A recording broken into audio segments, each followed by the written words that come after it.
E aí, tudo certo? Sabe aquela dúvida que sempre aparece sobre a diferença entre comparação e metáfora? Pois é, hoje a gente vai resolver isso de uma vez por todas. Pode parecer um detalhe, mas garanto que no final vai ficar tudo bem claro. Ok, vamos começar com um desafio. Dá uma olhada nessa frase aí. Minha mãe é uma flor. E agora? Isso é uma comparação ou é uma metáfora? Essa é a grande questão que a gente vai responder. Fica de olho porque o segredo para matar essa charada é mais simples do que parece. Para começar, é importante saber que tanto a comparação quanto a metáfora fazem parte de um grupo maior, que a gente chama de figuras de linguagem. Pensa nelas como se fossem as ferramentas que a gente usa para dar mais cor e mais força à nossa comunicação. Basicamente, uma figura de linguagem é um recurso para deixar qualquer mensagem mais expressiva. É por isso que a gente vê tanto isso na literatura, na publicidade. O objetivo é sempre criar imagens e emoções mais fortes na cabeça de quem lê ou ouve. Certo, então vamos começar pela comparação. O que exatamente define essa figura de linguagem? A definição é bem direta. Uma comparação acontece quando a gente aproxima dois elementos para destacar alguma semelhança entre eles. Mas o ponto principal, o pulo do gato, é que essa conexão é sempre explícita, graças a uma palavrinha-chave. E essa palavra-chave geralmente é um conectivo, sabe?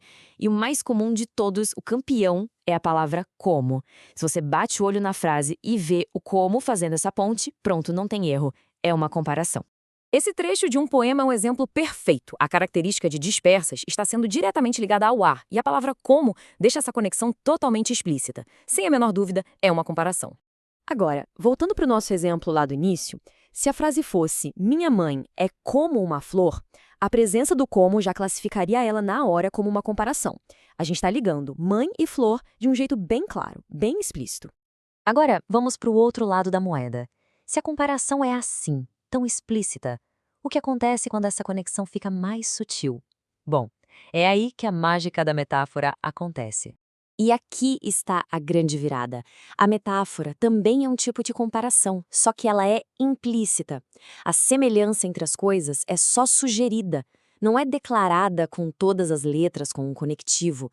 É como se a ponte entre as duas ideias fosse construída direto na nossa mente. Olha que genial esse verso do Mário Quintana.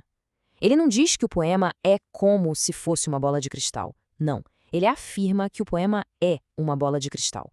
A comparação acontece direto, sem intermediários.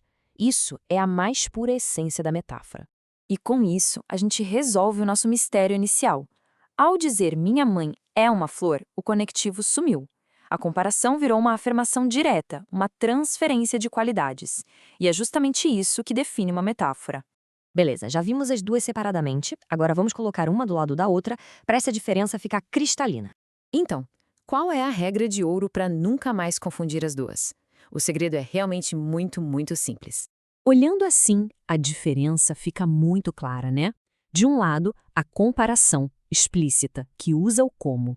Do outro, a metáfora implícita, com uma conexão direta. No fim das contas, a diferença toda está na presença ou na ausência de uma única palavra. Então, o ponto crucial é este: é a regra de ouro. A presença ou a ausência do conectivo como é o teste final. Se ele está lá, é comparação. Se ele não está, é metáfora. Simples assim. Para a gente fechar com chave de ouro, vamos só revisar tudo o que aprendemos para esse conceito ficar bem fixo na memória. Essa tabela aqui resume nossa conversa perfeitamente.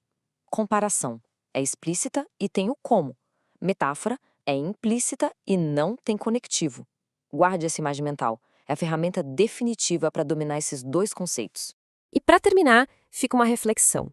Agora que a diferença está clara, vale a pena pensar. Frases como tempo é dinheiro ou o amor é uma batalha são metáforas que a gente usa todo dia e que, talvez sem perceber, moldam a nossa forma de ver o mundo. A linguagem é, afinal, uma ferramenta poderosa que constrói a nossa realidade.